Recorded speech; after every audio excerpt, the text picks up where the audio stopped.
Dahil sa pagtaas ng tubig baha. Ceasefire sa ngayon o all-out war na laban sa MI?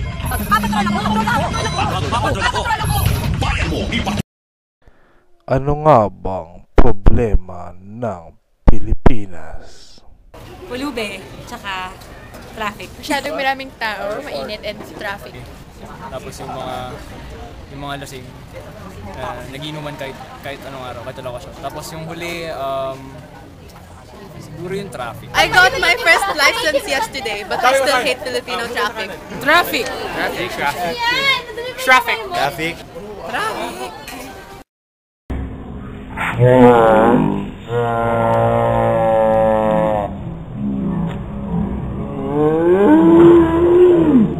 Bakit nga ba nagka-traffic?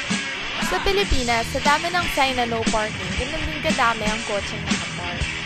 Minsan, di mo makita natatakpan ng puno, nasa sahig. Pero kadalasan talagang harap-harapan ang hindi pagsunod sa sign na ito. Oh, red light. Simple pa si Manong. May mga pedestrian lane naman sa Pilipinas. Pero pambansang laro yata natin ang patintero. Kadalasan makita ng taong hindi sumusunod sa pedestrian lane. Hindi lang naman pampublikong sasakyan ang hindi sumusunod sa traffic rules. Kitang-kita dito na isang private vehicle ang naghihintay ng pasahero. Nakakainis. Leche, traffic naman. May bagong uso dito ang motorcycle lane. May bago na namang lalabagin ng mga tao. May magic power ang mga pasahero sa Pinas. Napapatigil na lang mga jeep at bus kahit nasa gitna pa ng daan basta pumara. No loading o unloading pero lahat dito sumasakay at bumababa. Dapat din nasa loob sila ng yellow lane. Maraming hindi sumusunod sa traffic rules at regulations. Ang dami pwede mangyari, aksidente, masisikip na daan, sayang ang oras. Pero bakit nga ba hindi sumusunod ang mga tao? Tinanong ko ang ilang mga drivers kung alam ba nila ang mga iba't ibang traffic signs na meron sa Pilipinas. Magbaba ng speed, magbaba ng hulin. Doon tamang takbo lang. Kakaliwa ka, no side. Hindi pwedeng mag-left turn. Hindi pwede Ito po. Tama.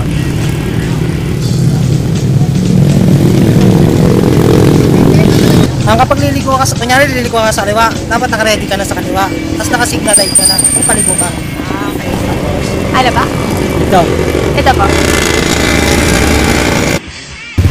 Ano sabihin? Hindi kong alam mo yun. Backset na ako. Ito po, ano po ibig sabihin? Sakay. Bawal. Marada. Pa. Sakay. Maraming sumablay sa yield. Walang yan. Sa nasa lilulin ka. Pag pumasok sa kasi bus ang dumadaan yan. Hazard yan. Ano pong kailangan gawin kapag ganyan? Ha? Ano pong kailangan gawin kapag ganyan? Halimbawa, yung takbo mo, mabagal. Dito ka lang sa gilid mo, kailangan nakahasard ka para yung overtake sa'yo. Hindi na malilito. May pula kasing ganito kasi na kami sa MMDA. Pag may pula, warning yan. Kapag itim? Pag itim yan, left turn yan. O kaya U-turn, ganun, pagka itim na ganyan. Ang daming opisyalis ng MMDA, anong ginagawa niya? Nakuha po yung lisensya niya. Tapos minsan kung nakukuha po sa ariglo, na-ariglo na lang po. Ngayon kung gusto mo patikitan, pagtikitan mo na lang. 22. Gano'n na po kayo katagal nagdadrive ng motorcycle? 6 years. 6 years? Wala pa akong lisensya. Natutunan niyo maibig sabihin ng mga... Nung kumuha ako ng lisensya. Doon lang. So, bago nun, hindi mo pa alam. Natuturin ako makaintindi ng Tagalog siya English. Okay. Dati kasi, Tagalog lang. Ha? Tagalog. Nung elementary, Tagalog lang talaga eh. Nung nag-high school, nag-college, nalaman ko na yung meaning ng mga English na mahihirap. Seminar ng MMDA yun. Ano pong seminar yun para sa lahat ng nag-a-apply para sa Hindi, lisensya? halimbawa, nahuli ka ng 3 beses, magse-seminar ka sa MMDA. Hindi nila i-release ang lisensya mo kung hindi ka magse-seminar. So, nakatulong ba po yung seminar? Malaking tulong. Malaking tulong sa MMDA at saka sa aming mga driver. Malaki talaga.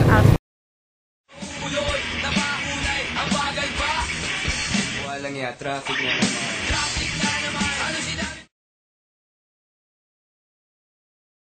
Ano nga ba ang problema ng Pilipinas?